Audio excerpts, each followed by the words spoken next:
Eto na yata yung pinaka mataas na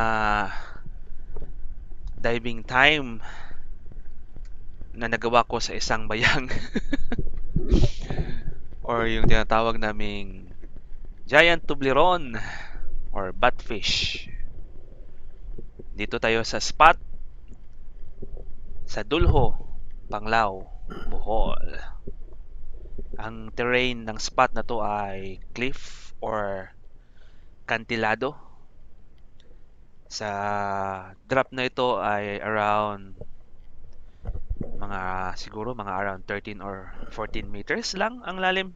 Pero doon sa baba ay wag niyo nang itanong. Dito ay nagpasya akong magtago ng konti dito sa gilid ng may rock or coral formation. At nag-aabang talaga ng mga pelagic na dadaan kasi daanan din ito ng mga dugtutuna or mga king mackerel kaso wala masyadong galaw. Kaya napansin ko dito may bayang doon sa baba. At dito naman sa harap ko ay hindi masyadong tanaw ng camera.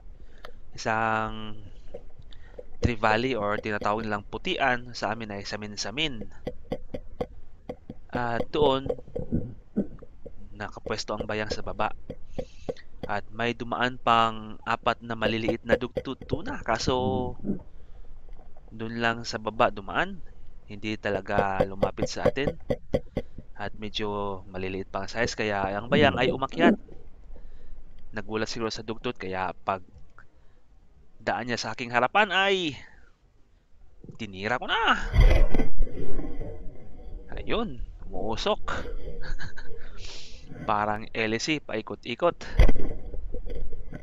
Yan, magdadalawang minuto na tayo dito sa ilalim. At aangat pa tayo.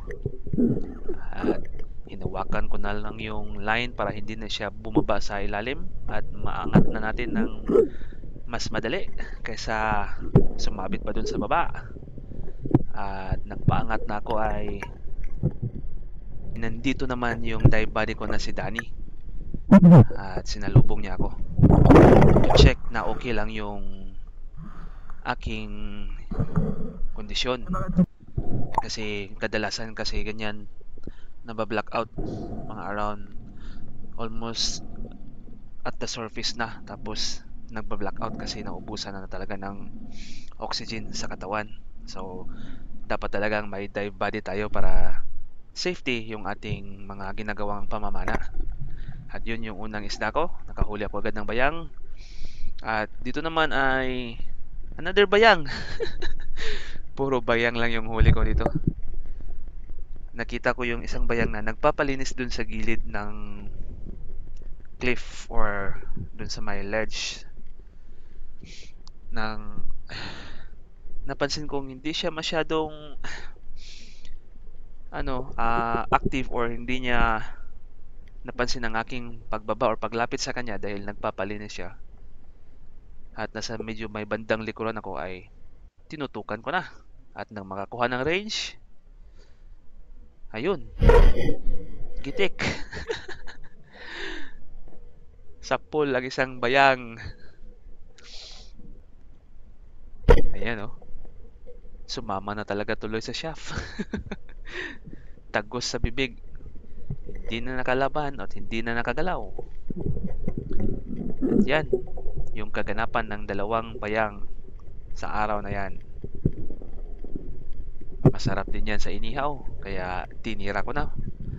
Pambaon na rin bukas, sa araw ng bukas kasi plano namin maligo ng dagat kasama ang mga bata at ang aking misis. Kaya may baon na kami. At salamat sa Diyos at binigay na biyaya. At salamat sa inyong panonood at suporta. And to God be all the glory. Ingat kayo palagi and God bless us all.